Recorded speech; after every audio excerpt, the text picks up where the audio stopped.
Bonjour à tous, ici Zéphyr. Soyez les bienvenus pour un autre étrange rendez-vous. Bonjour à tous les membres de la communauté, c'est Zéphyr. J'écris ce message pour vous donner des conseils, pour vous aider à mettre un terme à certaines choses faites dans certaines circonstances. Vous savez, ces choses étranges qui finissent par vous échapper et que vous ne pouvez plus contrôler. Alors, appliquez bien ce que je vais vous dire, c'est mon premier conseil. Il y a 3 nuits, aux alentours d'1 h du matin, je l'ai vu passer très vite dans le couloir. C'était une silhouette blanche, pas plus haute qu'une fillette. Bon, d'habitude, je suis complètement bourré à cette heure-là. Mais ma voiture avait un problème de batterie. Et je n'ai pas pu faire le plein d'alcool à l'épicerie. J'ai dû me contenter d'une demi-bouteille de whisky pour la soirée. Oui, je noie ma solitude dans l'alcool. Et alors, où est le problème ? Mes hallucinations ? Non. Ce n'en était pas, et vous allez comprendre pourquoi. La nuit d'avant-hier, même constat. J'étais allongé sur le lit, complètement pété cette fois. J'avais refait mes provisions, mais au moment de fermer mon second œil, la fillette aux longs cheveux noirs est passée rapidement dans le couloir. Elle faisait claquer ses maudits petits pieds sur le carrelage. En plus, elle pleurait, criait. C'était vraiment désagréable. Je lui ai dit d'attendre, que je voulais lui causer, mais elle a continué pour disparaître je ne sais où. Alors, de deux choses l'une, ou c'était vrai, ou je devenais complètement cinglé. Bon, au début j'ai cru que c'était à cause de l'alcool. Mais la nuit dernière, je n'avais bu qu'une petite bouteille de vodka. Quand j'ai vu la fillette courir dans le couloir avant de s'arrêter devant ma porte, elle m'a fait signe d'approcher. J'entendais ses respirations d'asthmatique et ça puait le diable. Le fumier ou la terre mouillée, un truc de ce genre-là. Waouh, quand un truc comme ça vous fait signe de venir, vous lui faites signe de partir. C'est ce que j'ai fait. Sa mâchoire a craqué en même temps qu'elle a ouvert la bouche pour me hurler dessus. C'était si fort que je me suis bouché les oreilles, un putain de cri suraigu. Heureusement, la porte a brusquement claqué devant sa face. Mais elle s'est mise à cogner dessus si fort que les murs de ma chambre ont tremblé. Même ma lampe de chevet se déplaçait sur la table de nuit.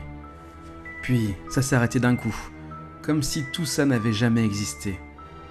J'ai voulu me rassurer, alors je me suis levé comme j'ai pu, et tant bien que mal, j'ai réussi à atteindre la porte sans me casser la gueule. Je l'ai ouverte, et par l'entrebâillement, j'ai vu un œil blanc avec une demi-pupille noire qui me fixait. J'ai hurlé et elle a fui. Avait-elle eu peur de moi ? En tout cas, elle s'est enfuie vers le fond du couloir. Puis elle a descendu les escaliers comme une araignée, à l'envers, le ventre en l'air. Je vous jure, c'est réellement ce qui s'est passé, ce que j'ai vu. Quand je suis arrivé en bas, elle avait disparu. Mais à travers la vitre du salon, j'ai vu sa silhouette courir dans le jardin, sous la lumière d'un clair de lune. Je vous dis pas l'effet que ça fait. J'ai 49 ans, et les fantômes, les esprits, tout ce folklore, ce n'est pas trop pour moi. Mais je dois avouer qu'au fond de moi, j'avais une sacrée pétoche. En plus, il y avait comme un truc diffus dans ma caboche, qui commençait à comprendre ce qui se passait. L'idée de revoir cette chose, venir me rendre une petite visite ne m'enchantait guère. Deux solutions se présentaient à moi. Soit je me torchais la gueule comme jamais, et la petite pouvait toujours venir me serrer l'épaule, je ne me réveillerais pas. Soit je trouvais la deuxième solution. Et j'ai eu l'idée d'un chien. Quoi de mieux qu'un chien pour vous protéger ? L'après-midi même, j'ai trouvé mon pote, René, et il m'a prêté Popeye, un rottweiler tout noir et tout musclé. On était amis avec Popeye, il me faisait la fête à chaque fois qu'il me voyait, et il m'a suivi sans problème. Dès qu'il a mis une patte dans mon salon, il a reniflé le museau en l'air comme s'il avait flairé quelque chose. Bon, je venais de péter, mais ce n'était pas ça. D'un coup, Popeye a bondi jusqu'à la porte-fenêtre, a collé sa truffe contre la vitre et a grogné en regardant le jardin. Sa tête allait de droite à gauche droite, sans aucune interruption. La vache ! Ça m'a fait un drôle d'effet de voir ça. Voyait-il la silhouette ? Mais peut-être qu'il avait envie de chier et qu'il hésitait à trouver le bon endroit. Un ouragan noir a traversé le jardin quand je lui ai ouvert la porte-fenêtre. Il gueulait comme un fou. Heureusement, mon plus proche voisin était à 200 mètres. Sinon, j'étais bon pour le ramener à René. D'un coup, Popeye s'est arrêté net. Il s'est mis à creuser au fond du jardin, en plein milieu de mon parterre de fleurs. Je me suis précipité, en lui hurlant d'arrêter de massacrer mes marguerites, mais il continue de creuser comme un fou. Arrivé près de lui, je n'ai pas osé le toucher. Non pas parce que j'avais peur de ce molosse, mais parce que je me demandais pourquoi j'avais planté des marguerites. C'est moche et ça pue les marguerites, non?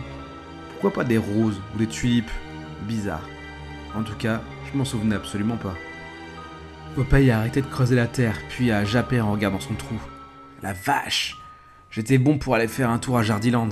C'était un vrai massacre. Et puis, j'ai distingué des petits oraux couverts d'une fine couche de chair bleuâtre. L'ensemble formait comme une main crispée qui tenait une tête en fourrure mélangée à la terre. Et d'un coup, paf! La mémoire m'est revenue, la petite fille que j'avais appâtée avec le nounours. Quel soulagement! C'était son fantôme qui hantait mon couloir depuis 3 nuits. Avant que j'en ai l'idée, j'ai entendu des craquements. Popeye bouffait la main au cadavre. Puisqu'il avait faim et que je n'avais rien à lui donner à manger, j'ai été prendre ma pelle, j'ai déterré le corps décomposé de la fillette. Finalement, ce n'était pas mes marguerites qui puaient. Et ce brave Popeye n'en a pas laissé une miette. Aussi bon que des épinards, brave bête. Le soir venu, j'ai pris mes 2 bouteilles de whisky et je suis monté dans la chambre. Je me suis assis en tailleur sur mon lit et, tout en sirotant cet excellent sirop de malt, j'ai guetté le couloir. Eh bien, rien du tout. Ni fillette, ni cri, ni puanteur. Rien du tout. Le panard total.